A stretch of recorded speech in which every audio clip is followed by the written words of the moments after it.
The ballroom smelled of money and misery. Golden chandeliers dangled above a sea of masks and black tuxedos, each glittering light reflecting off jewels, champagne, and greed. I stood at the edge of the stage, my wrists trembling behind the silk curtains. Somewhere out there, men waited to buy moments of beauty, to own hearts for a night and discard them by morning. My name was Alara Vance, though tonight it hardly mattered.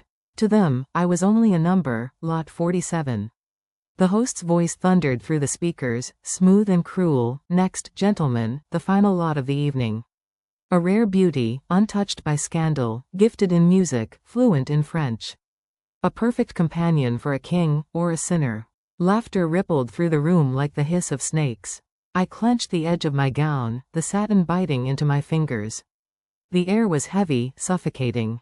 Behind me, the stage manager whispered, "Smile, sweetheart. The higher they bid, the faster you're free." Free. The word tasted like irony. There was no freedom in being sold. When I stepped onto the stage, every gaze turned toward me. Diamonds glinted, glasses clinked, and somewhere in that crowd of faceless masks, I felt one stare, heavy, unblinking, dangerous. My breath caught. He sat near the back, half hidden in shadow, dressed in black like sin itself. His mask was gold-edged, concealing most of his face, but his eyes, God, his eyes, were colder than winter steel. They didn't move, didn't blink, didn't even pretend to be human. Something about him made the host's voice falter for the first time that night.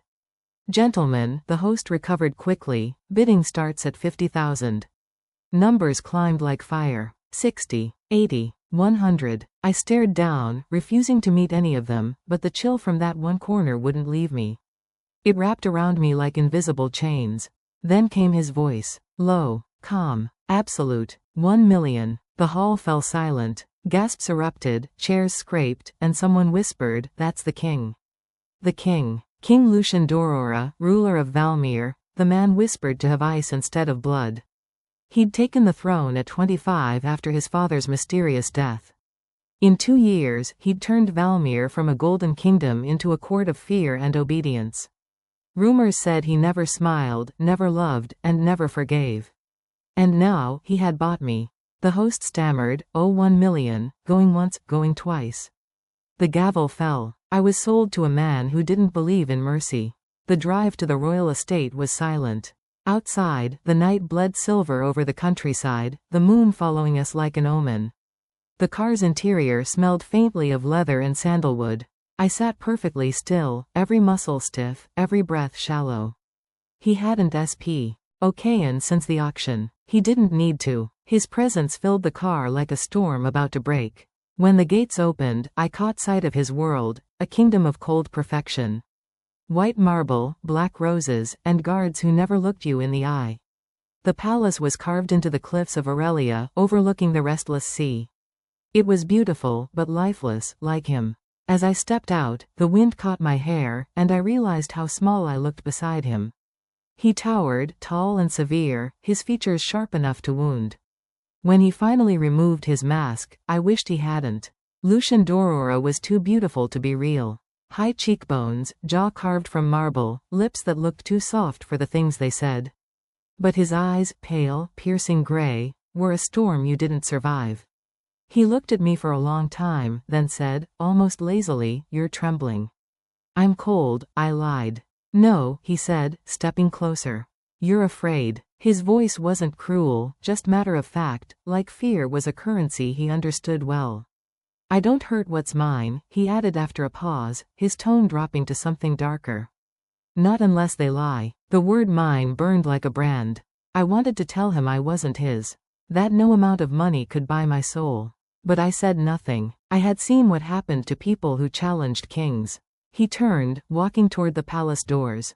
"Follow me." I did. The halls were endless, portraits of dead royals, polished mirrors that reflected my unease, candlelight that painted everything in gold and ghost. Servants moved like shadows, heads bowed. No one spoke. He stopped before a massive door engraved with serpents. "This will be your room." I blinked. "My room?" He smirked faintly. "You thought I bought you for a dungeon?" When I didn't answer, his expression softened, just slightly. "I don't buy women for pain, Alara. I buy them to forget."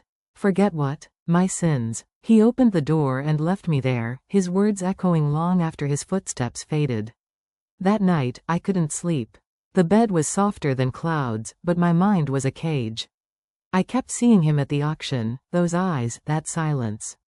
I told myself it didn't matter. He'd forget me by morning. That's what men like him did. But when I woke, the first thing I saw was a single white rose on my nightstand. Its petals shimmered with frost, and a note lay beneath it in elegant handwriting: breakfast. 8 o'clock. Don't be late. Signed, L. I didn't know it then, but that was the moment my fate began to unravel. Because what started as a single night would soon become a war of hearts, his frozen, mine burning, and neither of us would leave unscarred. That morning, he waited for me in the glass conservatory. Sunlight spilled over the marble floors, painting his face in golden shadow. You came, he said without looking up from his book. You ordered me to. He smiled, just barely. Good. I don't like being disobeyed. I wanted to hate him. But hate requires distance, and he erased distance with every look. He closed the book, studying me. Do you know why I bought you? I hesitated. Because you could. His gaze lingered, partly, but also because you looked at me like you weren't afraid to see the monster. I whispered. I know. And yet, there was a flicker in his eyes then, something raw, almost human. For a heartbeat, I saw the man beneath the crown. Then it was gone. Days turned into weeks. I was no longer just a guest or a purchase, I was a puzzle he couldn't stop trying to solve. He'd ask me questions about books, music, life before the auction. Sometimes he listened, sometimes he didn't, but every night, he'd stand by my door before leaving, silent, as if fighting a war within himself. And every night, I'd lie awake wondering if the cruel king was truly cruel, or just broken in ways the world would never forgive. One evening, after dinner, I asked him, do you ever regret it? Buying me? He looked at me for a long time. Every day. Then why keep me here? Because regret doesn't erase desire.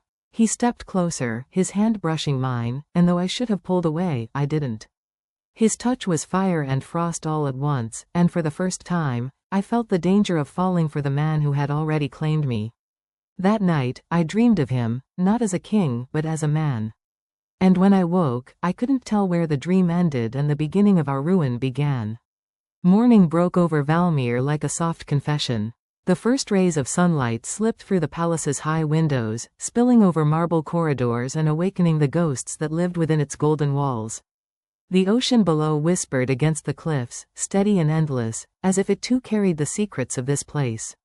Alara woke to the echo of silence. She had grown used to it, the quiet that followed her everywhere in the royal estate. Even the servants never spoke unless commanded. They floated like shadows through the hallways, tending to a kingdom built upon obedience. Yet, beneath that silence, something stirred, the faint hum of a soul waiting to be understood. She dressed in soft ivory silk, the color of surrender, and walked toward the conservatory where the king often spent his mornings. Each step echoed faintly against the polished floors, as if the palace itself was listening. The scent of roses and sea salt trailed behind her, blending into the cold air that clung to every corridor. Lucian sat where he always did, by the vast window that overlooked the restless ocean, his back straight, his gaze distant. He looked like a sculpture the gods had forgotten to warm. Sunlight slid across his shoulders, tracing the curve of his jaw, illuminating the crown of dark hair that fell slightly into his eyes. In that light, he didn't look cruel. He looked unbearably alone. Alara stood quietly, watching him for a moment longer than she should have. She wondered what kind of heart could hide behind such stillness. A king who had everything, yet nothing that could touch him. She wanted to hate him for the chains he wrapped around her life, for the price he had paid to make her his, even for one night, but hatred could not bloom where curiosity had already taken root. The morning passed in quiet routine. The king read, she played the piano at his request. Music filled the space between them like fragile glass, delicate, trembling, beautiful. Each note rose and fell, echoing off the marble columns, drifting up toward ceilings painted with angels and stars. Sometimes, she thought she saw his hands twitch slightly when she played something sad, as though memory tugged at the corners of his control. In the afternoons, he would disappear into meetings, his presence replaced by whispers that trailed through the servants' halls. Whispers of his cruelty, of deals made with foreign lords, of punishments that left no marks but scarred the soul. Yet, when Alara saw him at night, there was always something different in his eyes. A quiet war, a restlessness that power could not calm. One evening, unable to sleep, Alara wandered into the forbidden wing of the palace. The air there was colder, heavier, as though the walls themselves remembered pain. Portraits lined the hallway, generations of rulers, each more severe than the last. At the end of the corridor, a door stood half open, its hinges whispering in protest as she pushed it wider. Inside, she found a room untouched by time. Dust clung to the curtains, and the faint scent of lavender lingered in the air. On the far wall, a single portrait hung, a woman with hair like sunlight and eyes the color of storm clouds. There was gentleness in her expression, a serenity that felt out of place in Lucien's world. Alara moved closer, reading the plaque beneath it. Queen Celeste of Valmir, beloved wife and mother. A mother. The thought froze her. Lucien never spoke of family, never mentioned anyone from before his reign. But here, in the silence of a forgotten room, she saw the remnants of what he had once been, a son. A soft sound behind her broke the stillness. She turned. Lucien stood in the doorway, half-shadowed by the flickering candlelight. There was no crown on his head, no armor of arrogance. His eyes were unreadable, his jaw tight. For a long moment, neither moved. She felt the air shift. His voice was low, roughened by memory she couldn't hear. You shouldn't be here. The words weren't angry, but they carried weight, the kind of heaviness that came from wounds that never healed. Alara bowed her head, an apology in her silence. She expected him to turn away, to retreat into the cold shell he always wore. But instead, he stepped inside. His hand brushed against the portrait frame, tracing the outline of his mother's face. The candlelight trembled across his skin, catching the silver flecks in his eyes. Alara stood still, watching as the king she thought she knew began to unravel, one fragile piece at a time. He spoke, his tone almost distant, as though talking to the air rather than to her. He told her of a woman who had loved music, who planted white roses even in winter, who believed kindness could tame monsters. A woman who died too soon, leaving behind a son who learned that love was a weakness the world could exploit. And as he spoke, the cruelty she had seen in him began to make sense. It was not born from power, but from grief, the kind that turns tenderness into armor. When he stopped speaking, silence swallowed the room again. Alara's heart ached with a pain that wasn't hers to bear. She wanted to reach out, to offer something, comfort, warmth, forgiveness, but she knew he wasn't ready to accept any of it. Instead, she turned back to the portrait, her voice a whisper the night barely caught. She was beautiful. Lucien's gaze lingered on his mother's painted eyes before drifting toward Alara. For a heartbeat, she thought she saw something soften, a fracture in the ice. Then he turned and walked away, leaving her alone with the ghosts he could not escape. After that night, something changed between them. He no longer kept his distance entirely. Some days, he would join her in the gardens, walking slowly along the paths lined with marble fountains and frozen roses.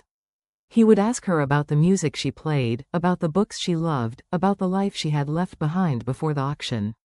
She never told him everything. She never told him about the debts, the desperation, the promise she made to save someone she loved. But she told him enough to make him listen.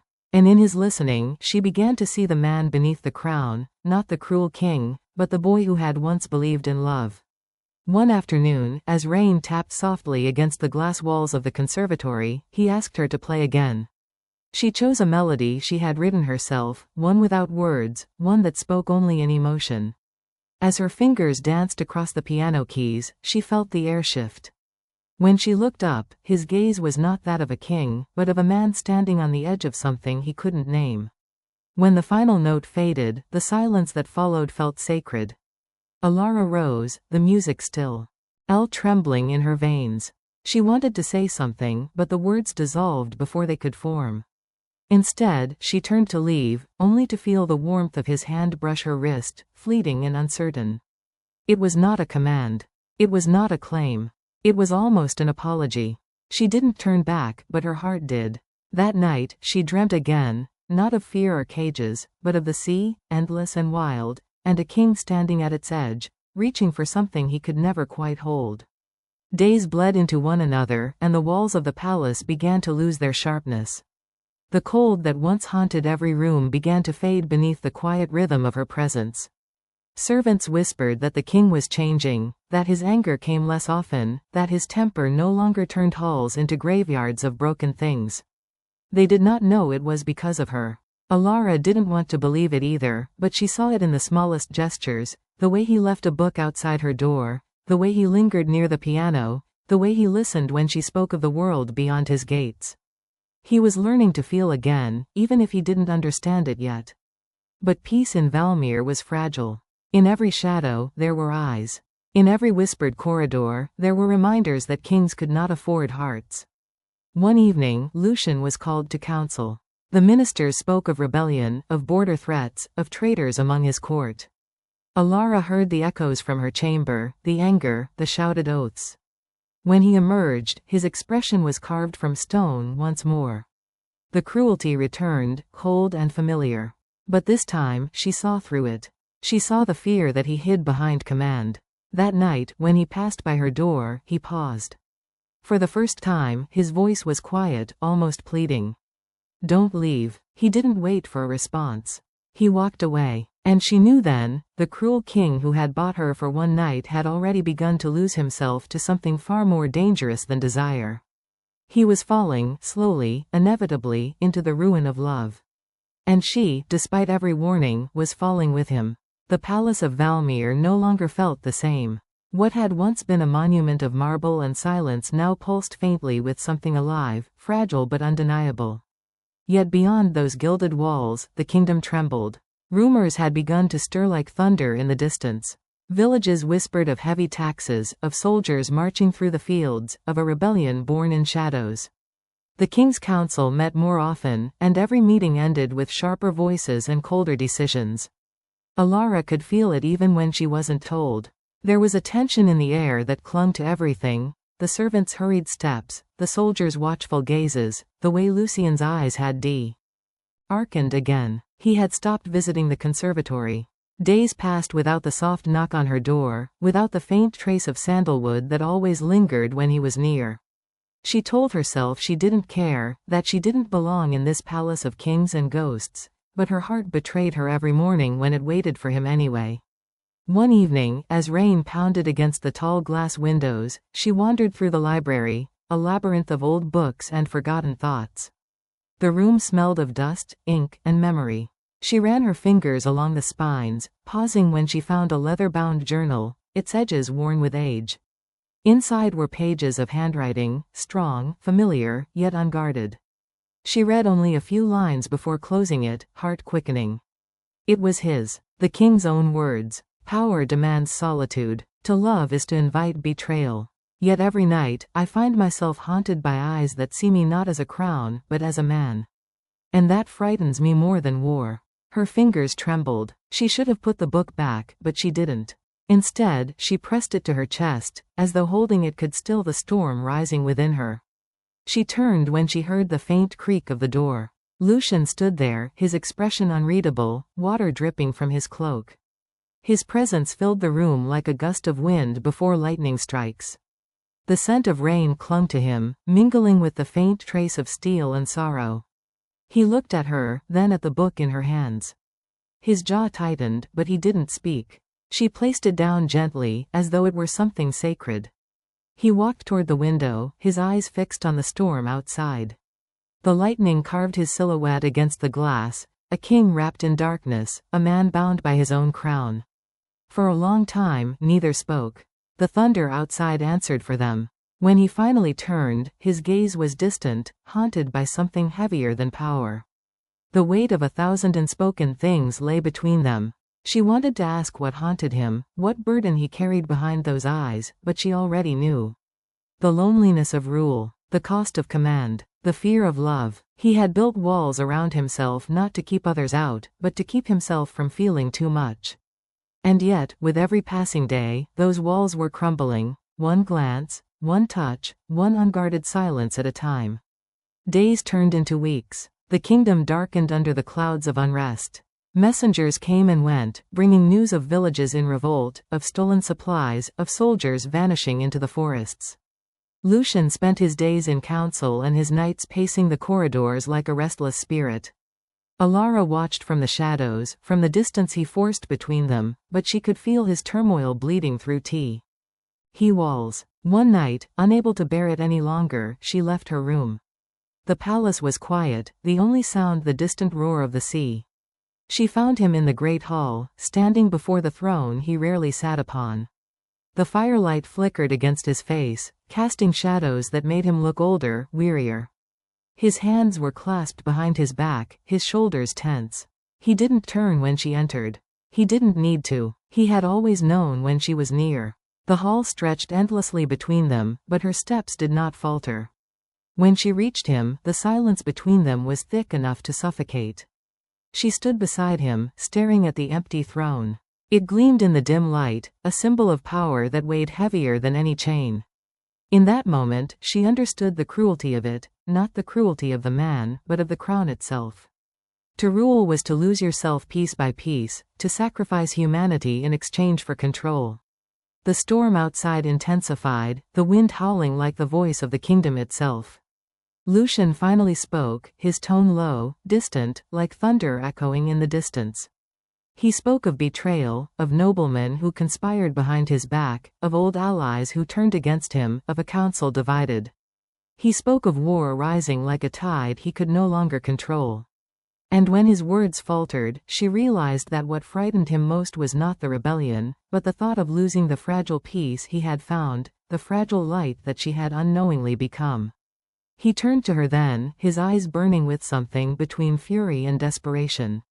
He told her she didn't belong in his world, that she should leave before it was too late, that the crown devoured everything it touched. But Alara didn't move. The storm outside could rage, kingdoms could fall, but her heart, fragile, foolish, defiant, refused to retreat. She looked at him and saw the truth hidden beneath his words. His warning was not cruelty. It was protection, because he loved her, and he hated himself for it. That night, the storm broke over the cliffs.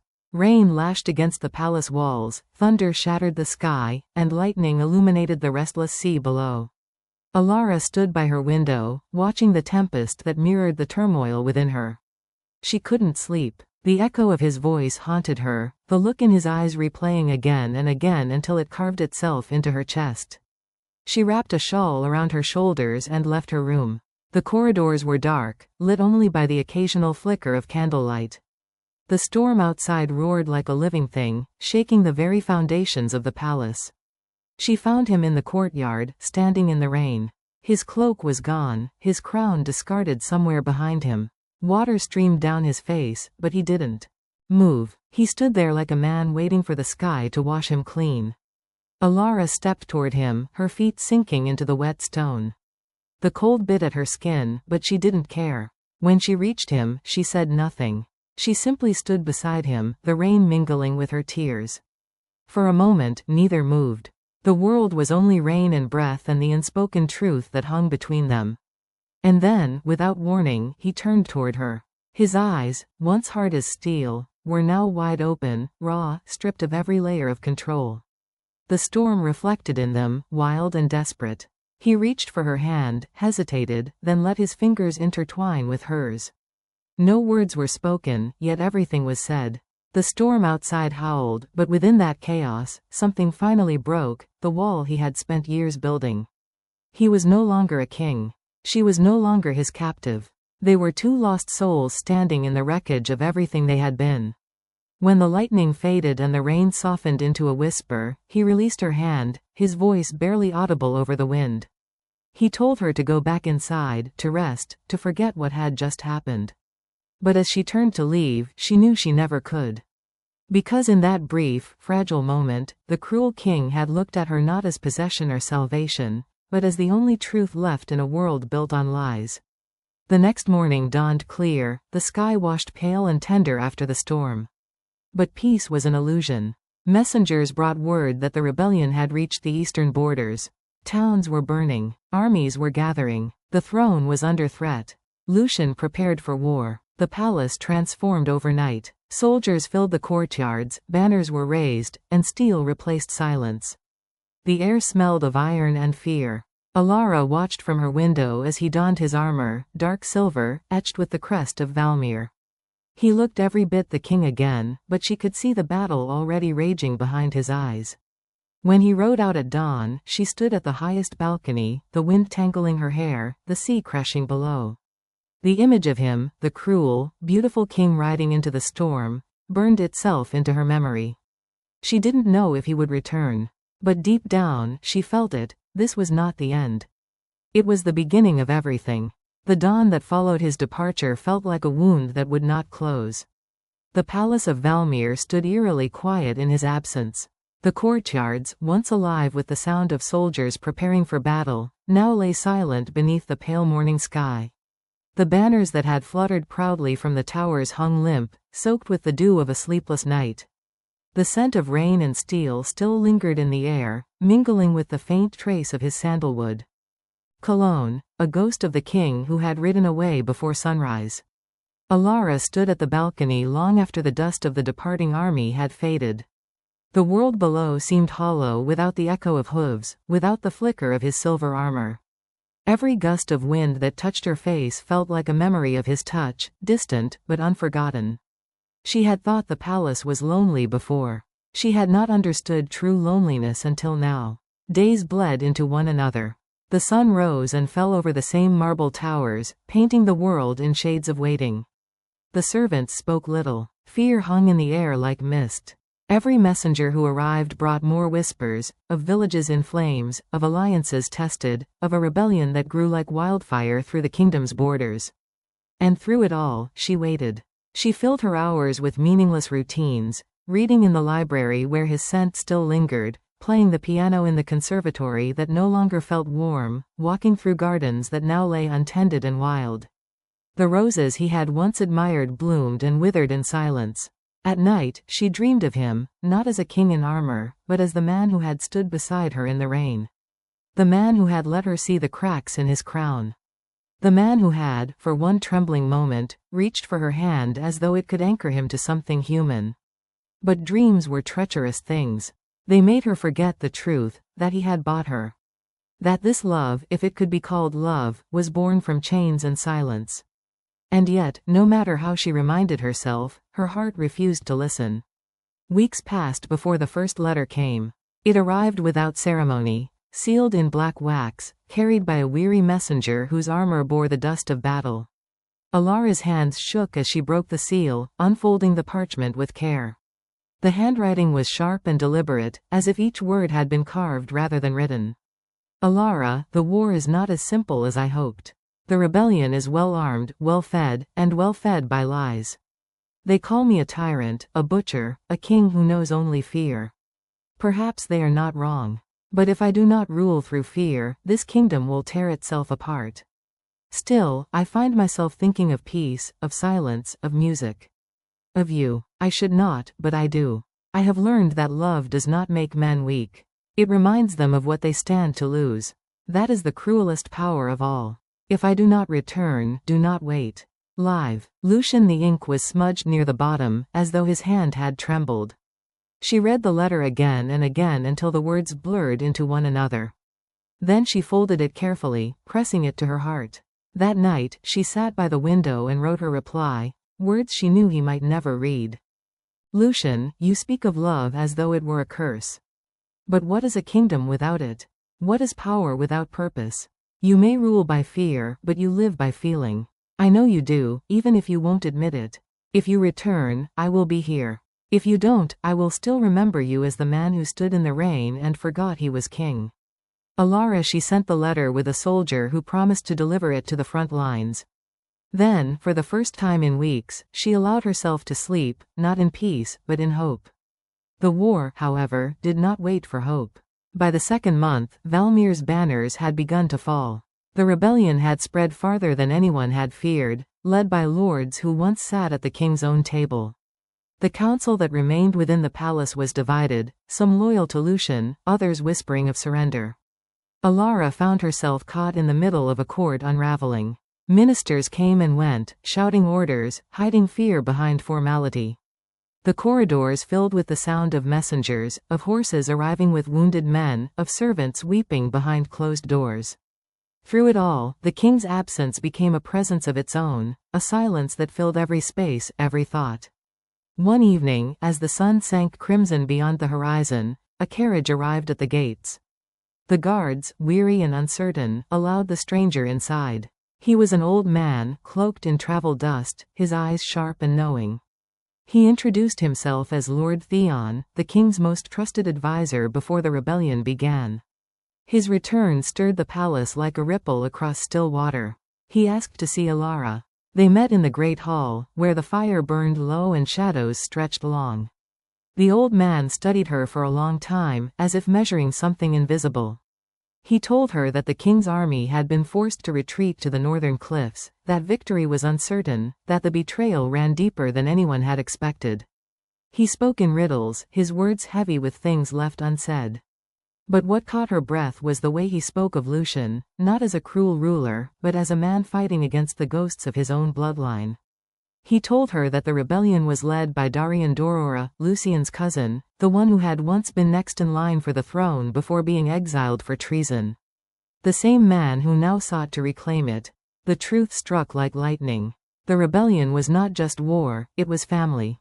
Theon's voice softened as he looked at her. He said the king had left strict orders before his departure, that if anything happened to him, she was to be protected at all costs.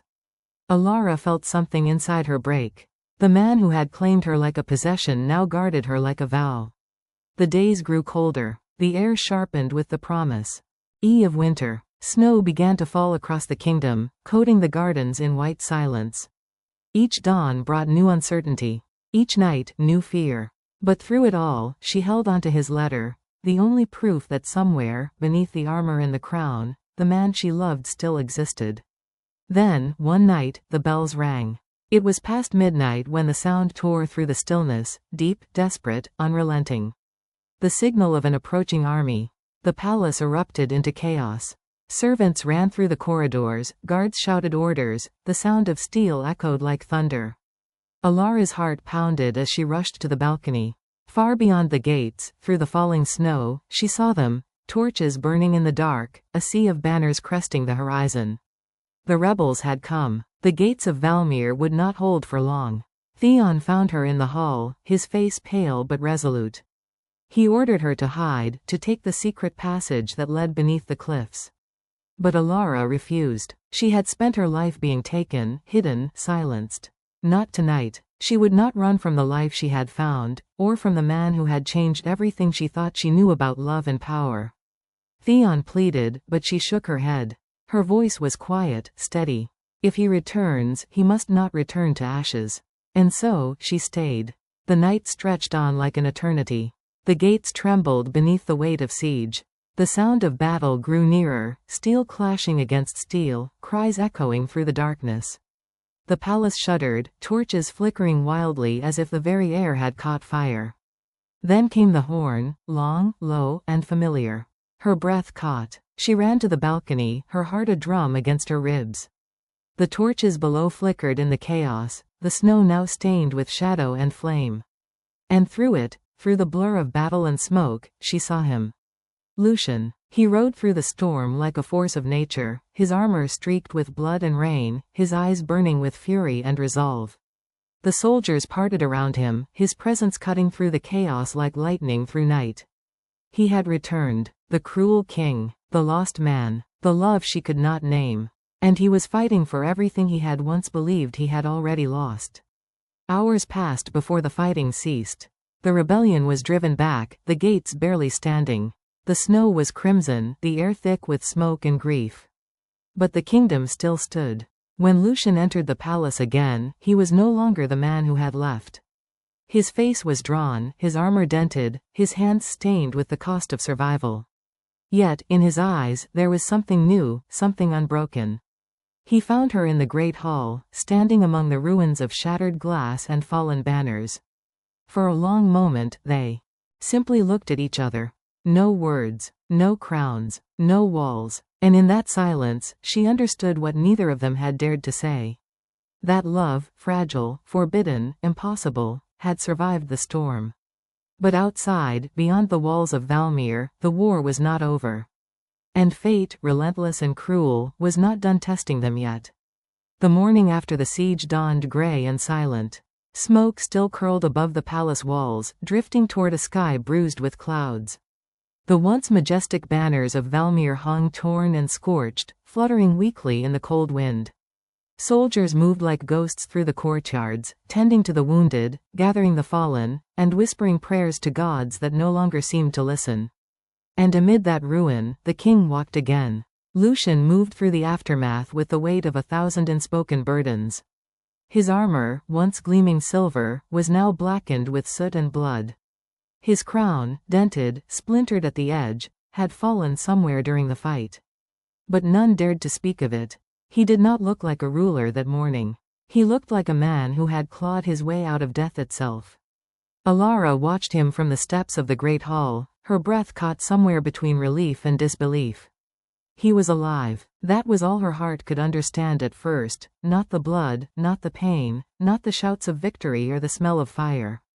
Only that he had returned. She descended the steps slowly. The courtyard was littered with remnants of battle, shattered shields, broken arrows, and crimson stains seeping into the snow.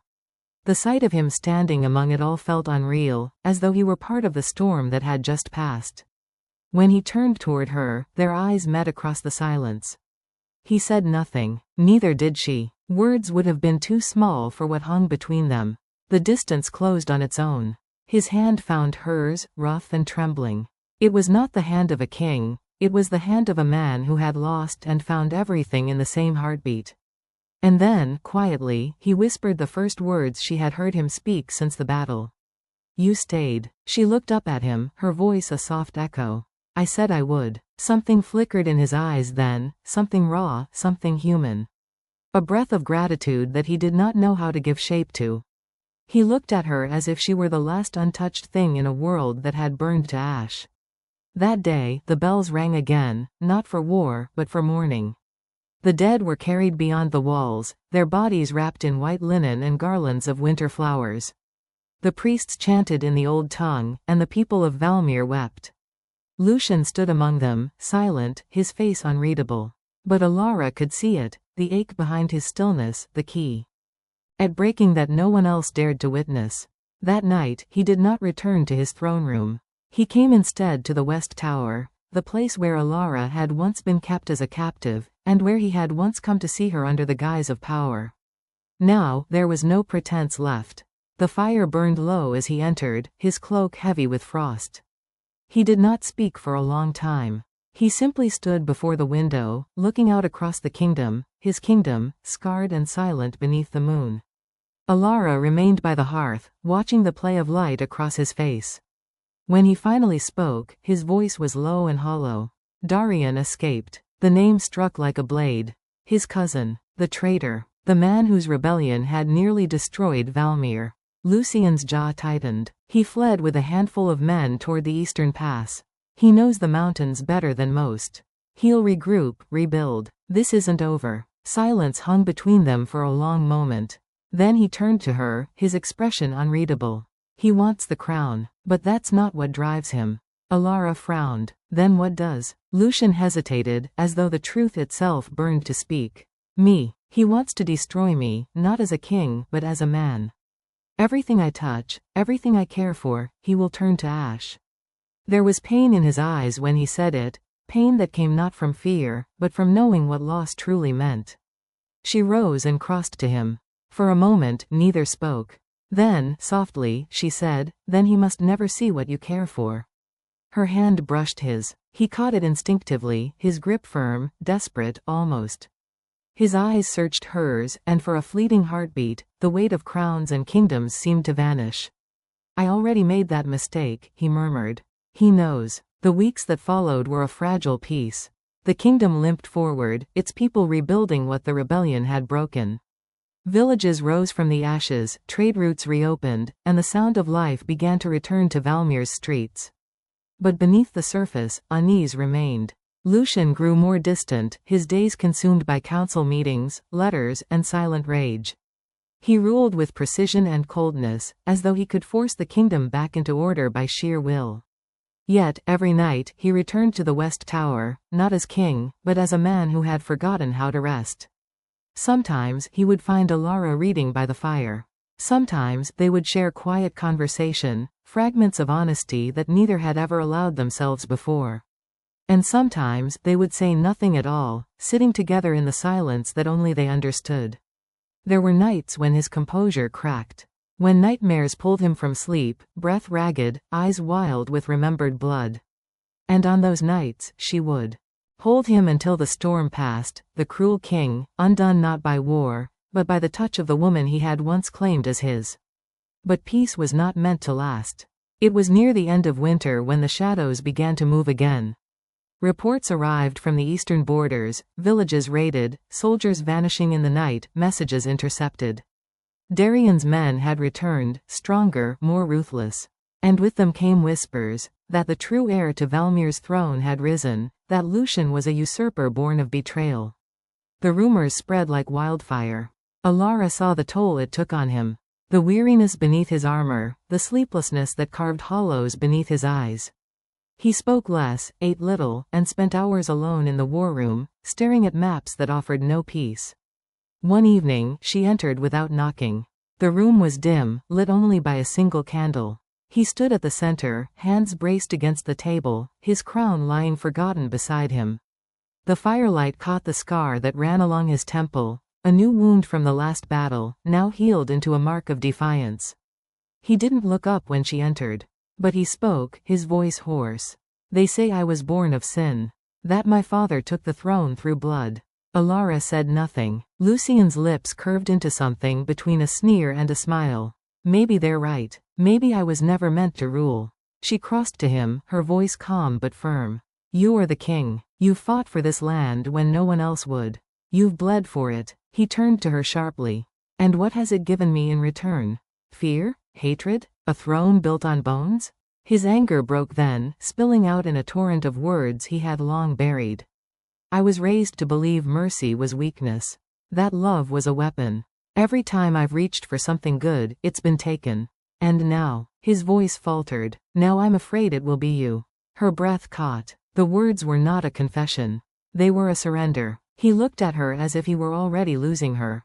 She stepped closer, her hand finding the edge of the table, the flicker of the candlelight dancing between them. "Then let me be the one thing they can't take." His control broke. In a single breath, he reached for her, pulling her close as if to defy the world itself. The candlelight trembled across their faces, their hearts beating in sync with the unspoken truth between them. There was no crown now, no chains, no pretense, only the man and the woman who had found each other in the ruins of everything they'd once been. When he finally spoke, it was not as a king, but as a man at war with himself. "You are my ruin," he whispered against her hair. "And my reason to live." She closed her eyes, her voice barely a breath. "Then let me ruin you completely." But the storm had been waiting. The very next dawn, a messenger arrived, bloodied, shaking, his armor cracked. He fell to his knees before the throne, gasping words that silenced the court. Darian had taken the northern stronghold. He had captured the counselors loyal to Lucian, and worse, he had claimed to possess proof that would destroy the king's right to rule. Lucian's blood ran cold. Proof. That word was a blade. If Darian truly held what he claimed, it would mean more than rebellion. It would mean the end of Lucian's reign, perhaps his life. The court erupted in fear, nobles whispering, advisors arguing. But Lucian said nothing. He turned and walked from the hall without a word, the echo of his boots the only sound that followed. Alara found him hours later, in the royal crypts beneath the palace, the place where the kings of Valmir slept. He was standing before the tomb of his father, his hand resting on the cold stone. His voice, when he spoke, was low and steady. "If what Darian says is true, I am not my father's son." Her heart lurched. He looked at her then, the weight of generations in his gaze. "The throne, it may never have been mine to claim. And yet I fought, I killed, I ruled, all for a crown that may belong to another." Alara stepped forward, her voice trembling. "You are more of a king than any man born to it. No bloodline can change that." But he only smiled faintly, a tired, broken thing. Perhaps. But blood is the language of kingdoms. He turned toward the steps then, his cloak whispering against the marble. I will end this. If Darian wants truth, he will have it. But I will not let him take what I love. Her heart twisted. Lucian, he stopped at the doorway, the faintest shadow of a smile on his lips. If I don't return, you'll know what I meant by ruin. And then he was gone. That night, the king rode north, into the heart of the storm, toward the cousin who bore his blood and his curse. And as the snow began to fall once more, Alara stood at the highest tower, her heart caught between faith and fear, whispering the only prayer she knew, that love, in the end, would be stronger than truth. The journey north was made beneath a sky of iron. Snow fell in restless sheets, erasing the horizon, cloaking the land in silence. The wind howled across the plains, carrying the ghosts of war and the promise of reckoning. Lucian rode at the head of a small contingent, no banners, no fanfare, only steel and purpose. Each mile brought him closer to the heart of everything he feared to face. Behind him, Valmir lay shrouded in winter, its towers hidden beneath a pall of grey. Ahead waited his cousin, his enemy, his mirror, Darian of House Dorora, the shadow that had haunted his crown since the day it was placed upon his head. But beneath the fury that drove him forward, there was something else, something quiet and constant. The thought of her, Alara. She had become his anchor in a world that had taught him to trust nothing. She had looked at him not as a ruler or a sinner, but as a man. And now, as he rode toward the storm that might end his reign, it was her face that lived in every heartbeat, her voice that whispered against the wind. Come back. He gripped the reins tighter. He would. He had to. The fortress of Edivane rose from the cliffs like a wound upon the world, black stone carved from the mountain's spine, crowned in frost and firelight. It had once belonged to Lucian's ancestors, before betrayal had turned it into the exile's refuge. Now, Darian ruled it like a god of vengeance. The gates stood open when Lucian arrived. Not in surrender, but in invitation. He entered with only a handful of men, the echo of their boots hollow against the stone floors. The air inside was colder than the snow outside, thick with the smell of smoke and secrets. Tapestries of old kings hung along the walls, their faces watching, judging. At the end of the great hall, Darian waited. He sat upon a throne of black marble, his crown a mockery of the one Lucian had left behind. The resemblance between them was uncanny, the same proud jaw, the same storm-dark eyes, but where Lucian's gaze held discipline and grief, Darian's burned with the kind of rage that had long forgotten mercy. No words passed between them. None were needed. They had been raised together once, bound by blood, divided by fate. Darian had been the heir before their father's sins had rewritten destiny. Now, that stolen legacy stood between them like a blade. Lucian removed his gloves and laid his sword upon the stone. It was not a gesture of peace, but of challenge. Darian rose, slow and deliberate. His smile was the kind born not of joy, but of victory already imagined. From a nearby table, he lifted a scroll, sealed with wax, marked with the royal sigil of their house. This, he said, his voice low and sharp as steel, is the truth you've built your kingdom upon. He broke the seal and let the parchment unfurl. The sound was louder than thunder. Lucian's eyes followed the words, each one cutting deeper than the last. It was a decree, a confession, a record sealed by his father's own hand, King Alaric of Valmir, the man who had raised him, the man who had sworn loyalty to the realm above all else. The decree declared that Lucian was not of royal blood, that he was not the son of the king, but of a servant, a woman buried in silence to hide the scandal that could have torn the throne apart. That the child who should have worn the crown had been banished, and another raised in his place. Darian's voice broke through the silence like a blade drawn from its sheath. You see now why you could never rule what was never yours. Lucian stood unmoving. His breath came shallow, his heart a drum of disbelief. The truth clawed at his chest, tearing through every certainty he had ever known. He had fought, killed, and bled for a crown that did not belong to him. He had defended his father's name, his family's honor, his kingdom, all for a lie. The hall spun around him, the faces of his ancestors blurring into shadow. The weight of generations pressed upon him like chains. Darian watched him with cruel satisfaction. You are nothing, cousin. A bastard king. A stolen name. The people will turn from you once they know. And when they do, Valmir will be mine again, as it always should have been. The words should have broken him. They did not. Instead, they hollowed him, stripped him down to something sharper than pain. The man who had once ruled by fear now stood before the only truth he had ever feared to face, and found, in its ruin, a strange kind of freedom. He looked up at Darian, his voice quiet but steady. Perhaps the blood in my veins is not royal. But I have bled for this kingdom when you would have burned it. I have carried its crown, its curse, its sins. If that does not make me its king, then perhaps Valmir deserves the monster you will make of it. And with that, he turned and walked away. He left the hall not as a ruler, but as a man who had finally seen the cost of his destiny. The ride back to Valmir was a blur of wind and silence. The storm followed him like a shadow. When he returned to the palace, he was no longer the same. The soldiers who bowed did so in confusion, sensing the shift in him, a quiet that felt more dangerous than fury. He dismissed them all, retreating to the tower where Alara waited.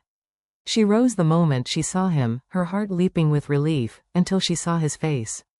He did not speak at first. He stood by the window, staring out at the snow, the firelight flickering against the hollowness in his eyes. When he finally turned, the truth was already written in his silence. He told her everything, not with rage or despair, but with the calm of a man who had nothing left to lose. She listened, her heart breaking with each word. When he fell quiet, she stepped toward him, her voice trembling. If the throne is not yours by blood, then let it be yours by choice. Let it be yours by every life you've saved, every battle you've fought, every soul that looks to you for hope. He looked at her, the faintest ghost of a smile on his lips. You speak as if love could rewrite bloodlines. Her eyes did not waver. It can. And for a moment, just a moment, he believed her. But truth is a restless thing. It does not stay buried, nor does it remain silent for long. By the week's end, the secret had begun to spread. Someone from Darian's camp had sent copies of the decree to the noble houses of Valmir. Whispers filled the court. The council splintered. Loyalty wavered. The throne trembled. Lucian's crown, once a symbol of power, now became a target. He was summoned before the High Council, a gathering of lords who had once sworn fealty but now hid behind polished words and sharpened smiles. They demanded proof. They demanded confession. Lucian gave them neither. He stood before them not as a king defending his right to rule, but as a man standing before judgment. The chamber buzzed with accusation, betrayal, deceit, heresy, words that echoed off marble walls and fell heavy upon the air. But when they asked who should sit the throne, no one spoke Darian's name aloud. Fear, still, had its place in Valmir. When Lucian left the council, the city outside was alive with unrest. Protesters gathered in the squares, their cries echoing through the streets. Some shouted his name with faith, others cursed it with fury. The world he had built was collapsing, not beneath war, but beneath truth. That night, Alara found him alone in the throne room. The torches burned low, their light soft and gold upon the scarred marble. The crown lay upon the seat beside him, untouched. He looked at it for a long time, then rose. His voice, when he spoke, was quieter than the wind outside. This was never mine, and yet, it became me. Alara moved closer, her steps echoing through the vast silence.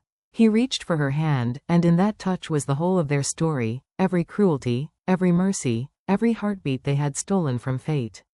He lifted her hand to his lips, his eyes never leaving hers. If I am to lose everything, then let me lose it as the man you made of me. The world outside roared. Inside, the kingdom's cruel king bowed his head to love. The dawn that followed was red, the color of beginnings and endings alike.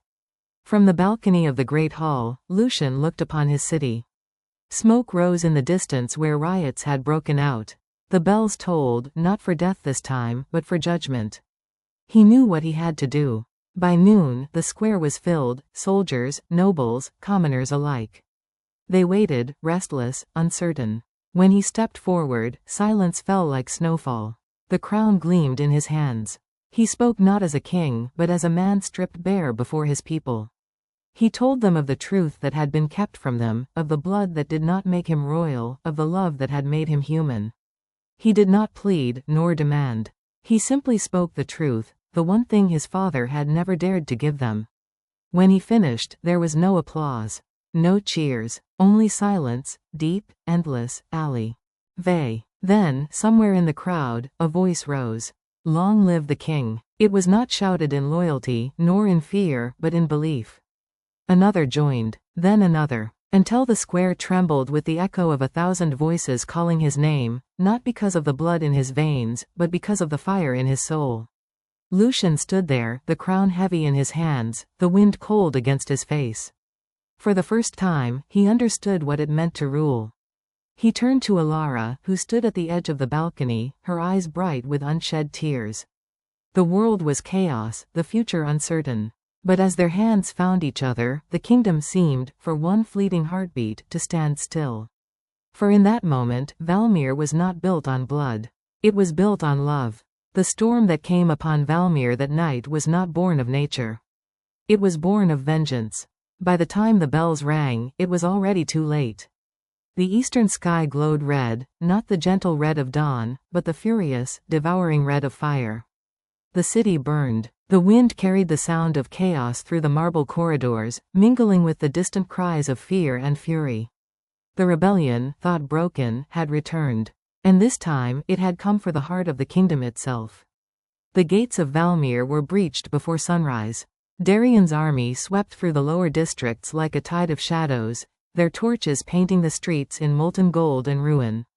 The people who had once cried "Long live the king" now screamed for mercy, caught between loyalty and survival.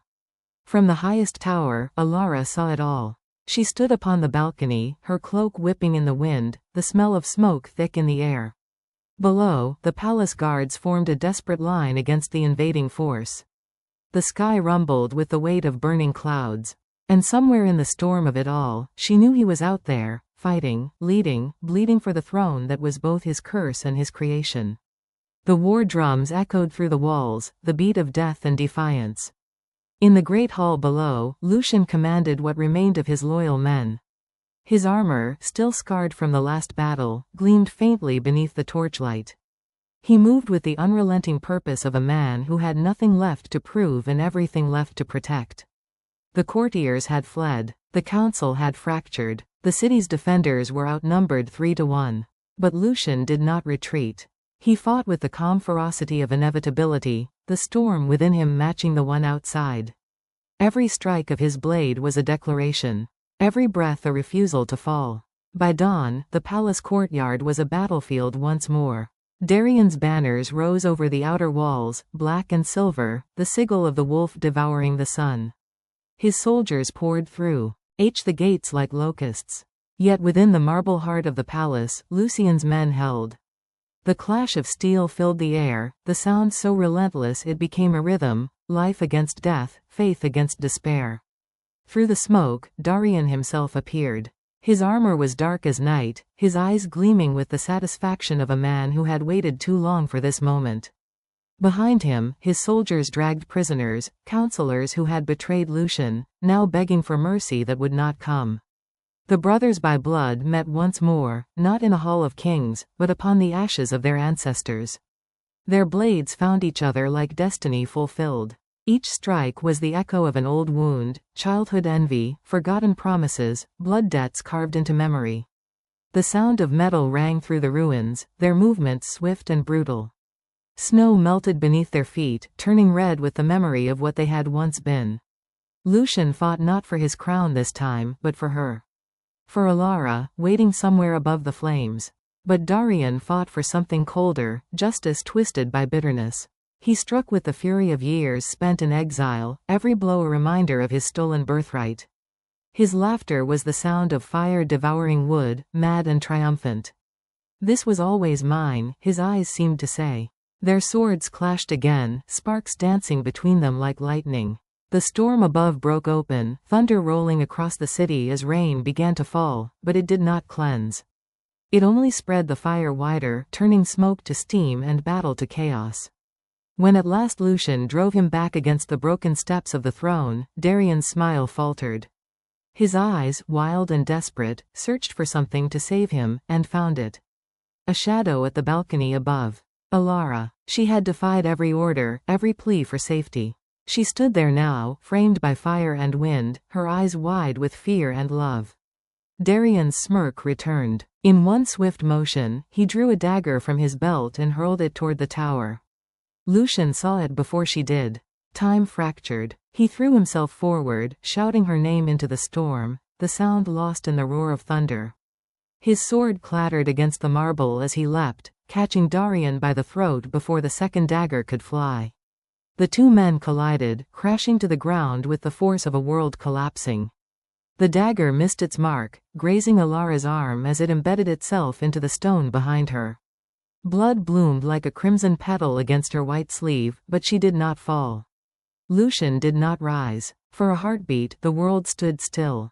Darian's laughter died as he looked down, and saw the blade that had found his own chest instead. Lucian's hand, steady even in ruin, twisted the sword until the light faded fr. His cousin's eyes. The rebellion's leader fell upon the marble, his blood mingling with the storm. Silence followed. Then, the sound of 1,000 soldiers retreating, the banners of rebellion sinking beneath the rain. Lucian staggered to his feet, his breath ragged, his armor split open at the side. Blood stained his ribs where Darian's dagger had found him in return. He climbed the steps slowly, one hand pressed to his wound.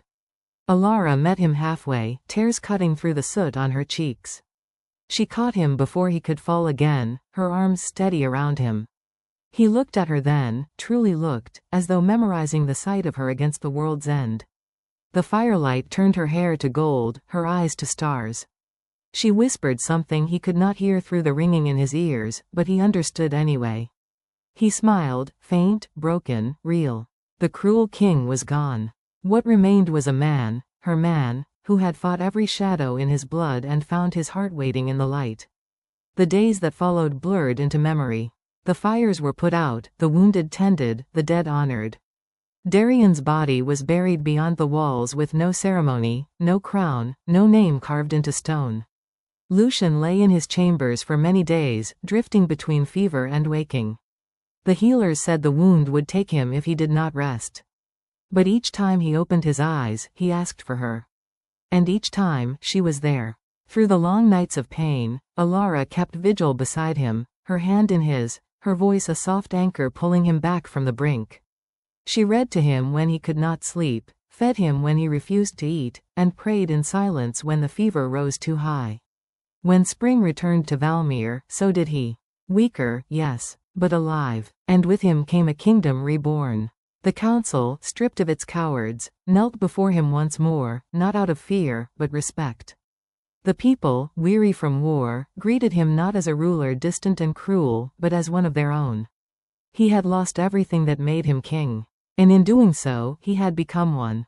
The coronation came with the first bloom of spring. This time, there were no gold crowns, no jeweled cloaks, no trumpets or lavish declarations. Only a small gathering in the courtyard where the roses had once withered under snow. Alara stood beside him in a gown the color of mourning. Her hands trembled as she lifted the circlet, simple, silver, unadorned, and placed it upon his head. The crowd fell to its knees. But Lucian did not look at them.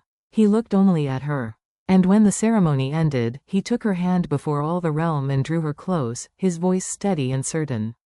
Let it be known, he said softly, his eyes on hers, that the heart of this kingdom does not beat in its crown, but in its queen. The people cheered then, not for conquest or victory, but for hope. For love. For the dawn that rose from ruin. The years that followed turned Valmir into legend. The stories told of a king who had been born without a throne but had earned one with his blood. Of a queen who had once been bought in silence and had taught the world what it meant to be seen. Together, they rebuilt what war had broken. The marble halls that had once echoed with cruelty now rang with laughter. The gardens bloomed again, tended by the same hands that had once trembled in captivity. And sometimes, when the night was quiet and the world at peace, the king would walk beside the queen through those same gardens. He would stop among the roses, the ones she had planted the spring after the fire, and touch her hand. In that touch lived everything they had survived. the crown, the war, the ruin, the redemption. And when he whispered her name into the dark, she would smile, for she knew that love had written its own story across the ashes of kingdoms. A story that would never end. Years had passed since the fires of Valmir. Time, like the river that cut through the royal gardens, moved quietly now, steady, unhurried, unburdened by the weight of war. The kingdom had learned to breathe again. Children's laughter echoed through the market squares where once the sound of boots and steel had ruled. Flowers grew along the walls that had seen blood. The bells of the cathedral no longer tolled for death but for life, for marriages, for harvests, for peace. And at the heart of it all stood the palace, not as a monument to power, but as a home reborn from ruin. Alara had transformed it piece by piece. The long, cold corridors once filled with echoes of cruelty now glowed with sunlight and color. She had torn down the heavy draperies, opened the shuttered windows, and let the scent of lavender and new beginnings flood through every hall. The people called her the Queen of Renewal. But Lucian called her something else. He called her his Dawn. It was a title spoken not with the grandeur of kings, but with the quiet devotion of a man who had once lived in darkness. Lucian had changed too. The scars upon his body had long healed, though some nights, when the wind howled against the towers, pain would still return, a whisper of memory, a ghost of what had been. But his heart, once hardened by loss, had softened. His voice, once edged with command, now carried warmth. He ruled no longer with fear, but with faith. And always, Alara was beside him. Each morning, before the council convened, he found her in the gardens, among the wild roses that grew where ashes had once fallen. She would walk barefoot through the dew, her hair unbound, her gown trailing lightly against the earth.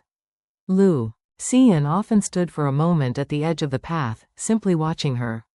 Watching the woman who had turned his ruin into resurrection. There were no more crowns between them. No walls, no distance, only the rhythm of two hearts that had learned to beat in the same silence. One morning, as the first light broke over the horizon, Alara bent beside the fountain, the one she had built from the shattered marble of the old throne. Its waters sang softly, cascading over carved wings. She touched the surface, her reflection rippling with the movement. The years had not dulled her beauty, they had deepened it. There was something timeless now in the gentleness of her gaze, in the calm strength that had replaced the fear she once carried like a chain. Lucian approached quietly. He did not need to speak for her to sense him. Her heart always knew when he was near. He stopped behind her, resting a hand lightly upon her shoulder. The simple gesture carried 1,000 unspoken memories, of war, of fire, of forgiveness. She looked up, meeting his eyes. And in that gaze, the world fell away. They had faced every trial, defied every fate written for them, and still, somehow, they stood. Not as king and queen. Not as ruler and subject. But as two souls who had chosen each other against everything that had tried to tear them apart. Lucian's hand drifted from her shoulder to her waist, tracing the soft fabric of her gown, feeling the steady rhythm of life beneath. He had once thought power was the only way to protect what he loved. Now he understood that love itself was the greatest power of all. As the day unfolded, the palace hummed with quiet life. Servants moved through the corridors carrying scrolls and flowers instead of weapons. Laughter spilled from the kitchens, where the scent of bread and honey drifted through the air. Outside, children played among the fields beyond the walls, and traders from distant lands arrived bearing spices, silks, and stories of the world beyond Valmir. It was a new age, one born not of conquest, but of compassion. Yet peace, as Alara knew, was a fragile thing. For every seed planted, there were still shadows in the soil. At night, she often dreamed of the war, of flames consuming the palace, of Lucian falling to his knees, of her own scream echoing into the storm. She would wake trembling, her hand reaching for him in the dark. And always, he was there. Sometimes asleep beside her, his arm draped protectively across her waist. Sometimes awake, his eyes already watching her as if he had felt her fear even in his dreams. He would draw her closer, pressing his lips to her temple until her heartbeat steadied. He never spoke of those nights, but she could see the same ghosts in his eyes, the weight of every man he had killed, very choice that had cost him part of himself. They had both been scarred by the same fire. But they had also healed in it together. One evening, a storm gathered beyond the hills, not one of war, but of nature, heavy and cleansing. The sky bruised to violet, the scent of rain thickening in the air. Alara stood on the balcony, watching lightning crawl across the clouds like veins of light. Her gown fluttered around her legs, the cool wind tangling her hair. Behind her, Lucian stepped out from the dimly lit chamber, his cloak loose over his shoulders. He joined her in silence. The first drops of rain began to fall, soft and cold against their skin. The world hushed, as if holding its breath. Lucian turned his gaze toward the horizon, the mountains that had once served as battlefronts now glistening beneath the storm. He remembered the sound of drums, the smell of burning earth, the cries of men dying for crowns that meant nothing. And then he looked at her. The rain traced her cheeks like tears, though she was not crying. Her eyes glowed with quiet strength, with that same fire that had drawn him to her from the beginning. He thought of how he had first seen her, terrified, defiant, bound by the cruelty of his own command. He had bought her as if she were something to possess. But in truth, she had owned him from that very night. She had destroyed the tyrant he was and built the man he was meant to become. He reached for her hand, threading his fingers through hers. Their palms fit together as though they had been shaped for that purpose alone.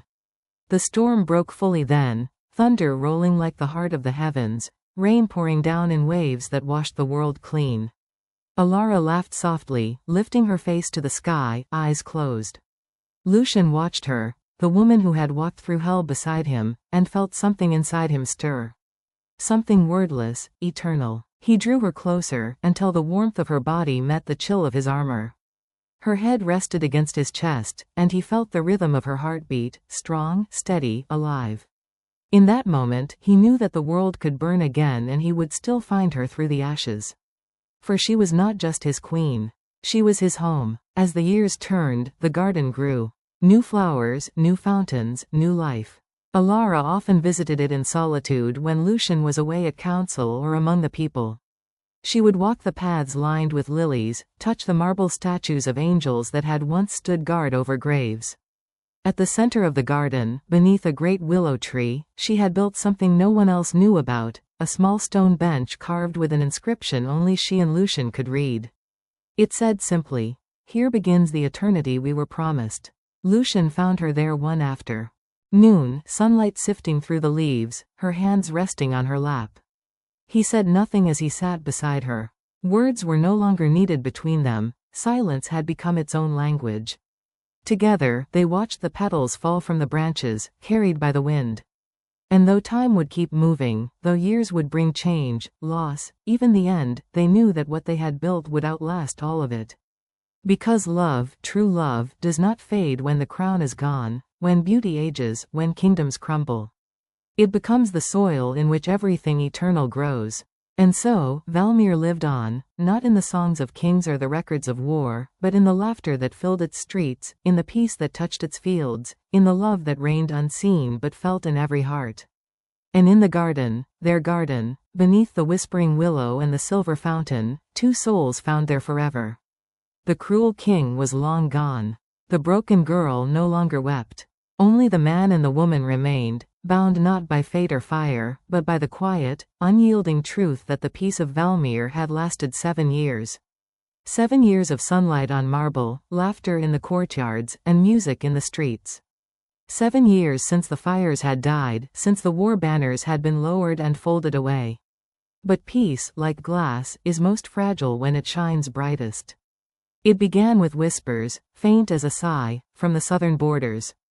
Traders spoke of a new power rising beyond the mountains, of a warlord who called himself the crownless king.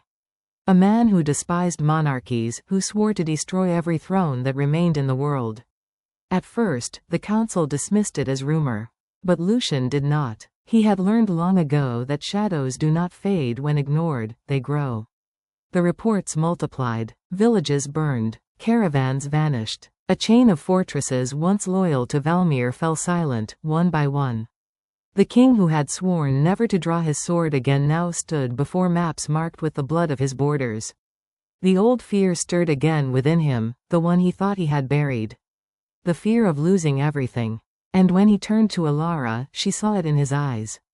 The fire that had once consumed him had returned, flickering beneath the calm surface of a man who had learned too much about loss. She begged him to trust that peace could hold. But even she knew peace is not won once, it must be guarded forever. The armies of Valmir gathered again. Not in triumph, but in silence. Farmers laid down plows to take up spears.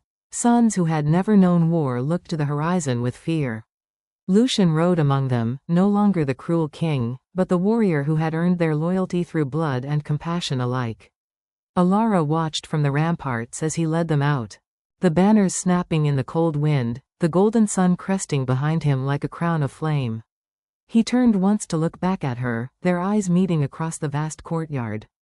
No words passed. None were needed, for in that single glance, they both understood. If the storm came again, he would face it, not for the throne, not for glory, but for her.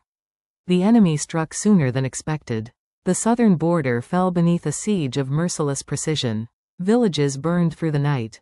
The crownless king's forces, men hardened by exile and hunger, marched with the discipline of zealots.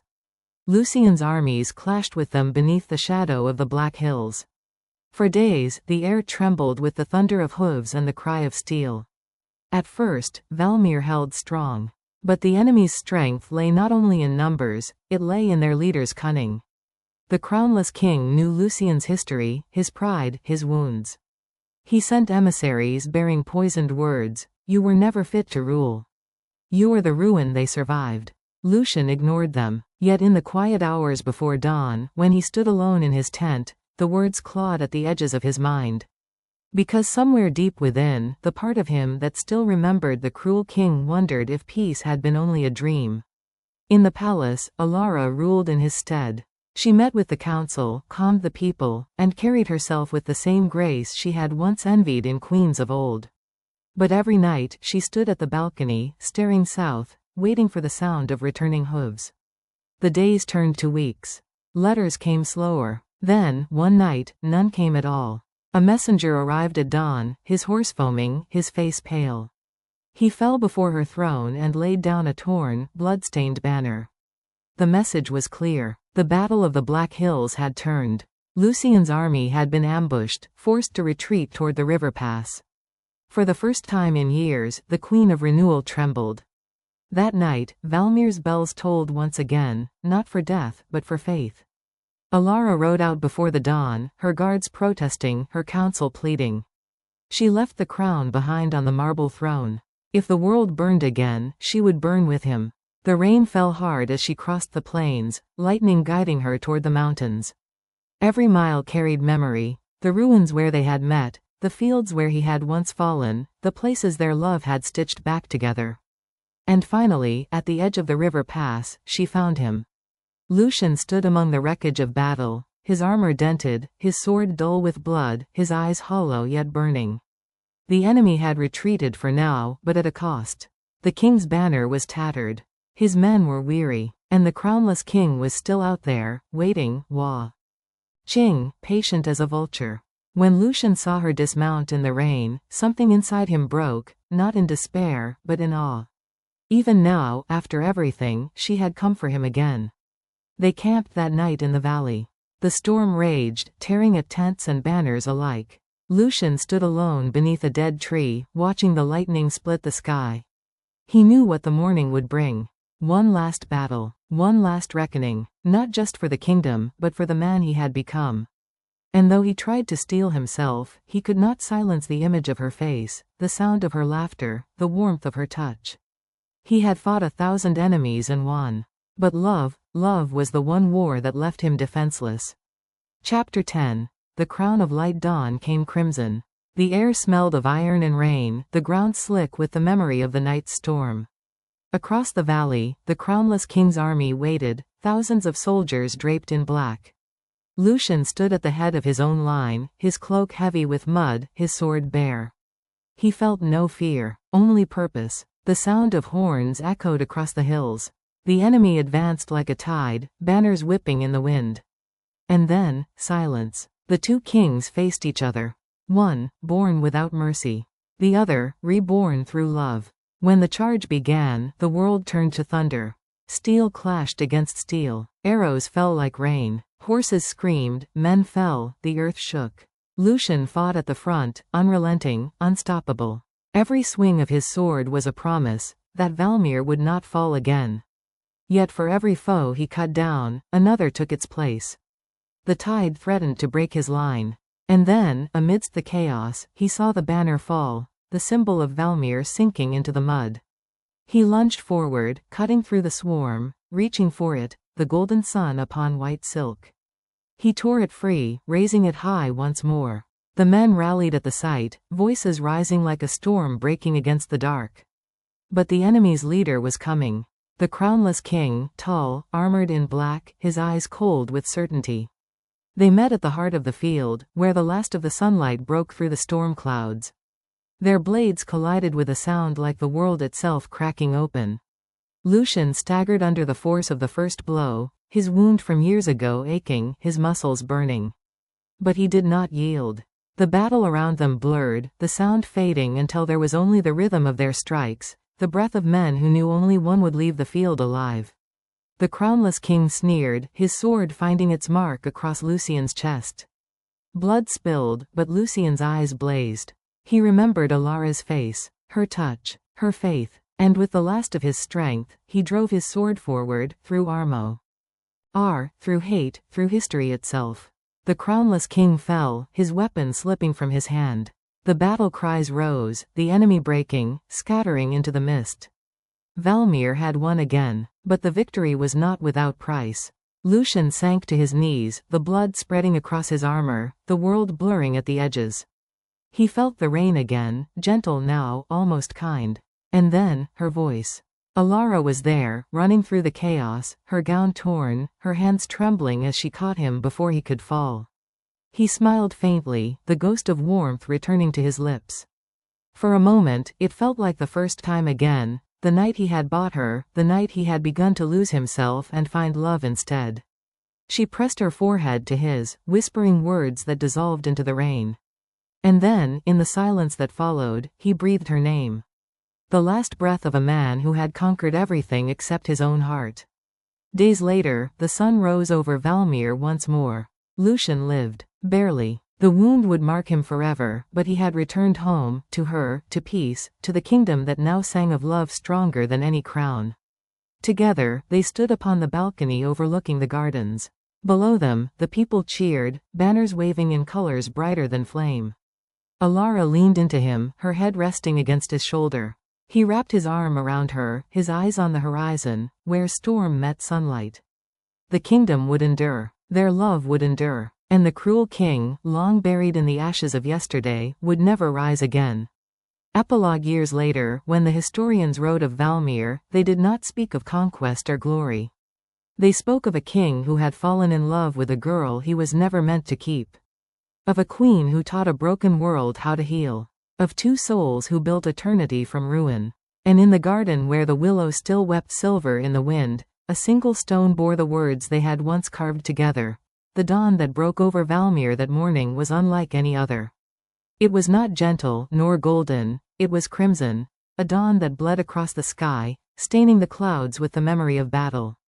The air trembled with the scent of iron and rain, the whisper of loss, and the pulse of 1,000 hearts beating as one beneath the banners of hope. Lucian stood at the edge of the field, his armor heavy, his breath shallow. The storm had quieted, but the earth still remembered. The valley stretched before him, torn open by war, its soil blackened by fire and soaked with the courage of the fallen. Behind him, his men waited, their faces pale, their eyes burning with the last light of defiance.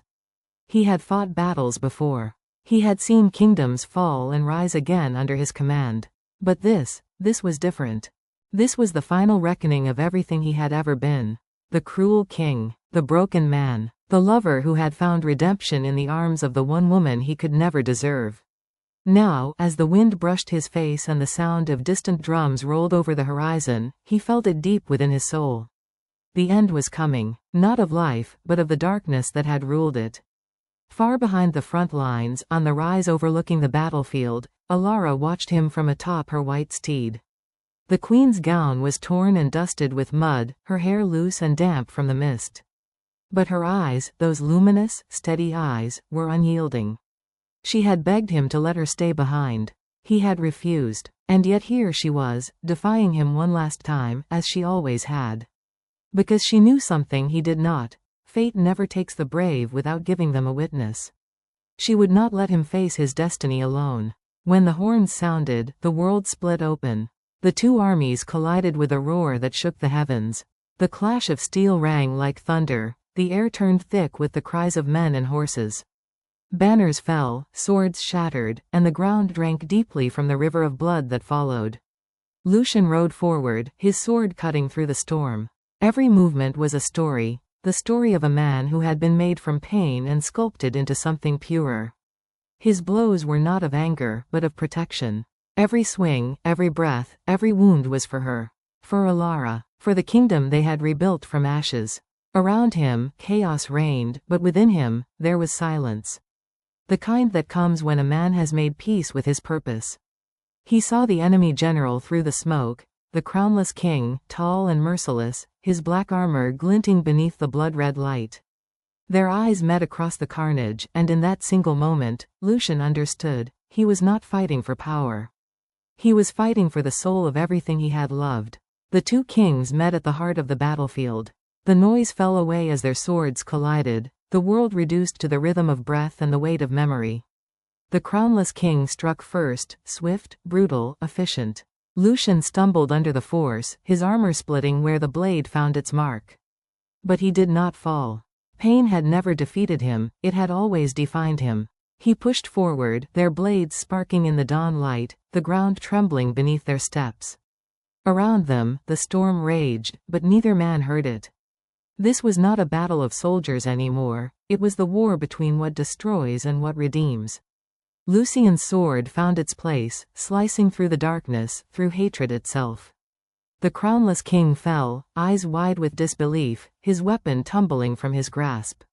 And in that instant, the silence broke, replaced by the cries of victory, the sound of hope rising from the ashes. But the victory came at a price. Lucian dropped to his knees, his chest soaked in crimson, his breath shallow. The light dimmed at the edges of his vision, the battlefield fading into a blur of silver and red. He could taste the rain, the blood, the finality. He smiled faintly. He had won, not just the war, but himself. Through the chaos, Alara ran. Her gown caught on thorns, her feet stumbled over fallen shields, but she did not stop.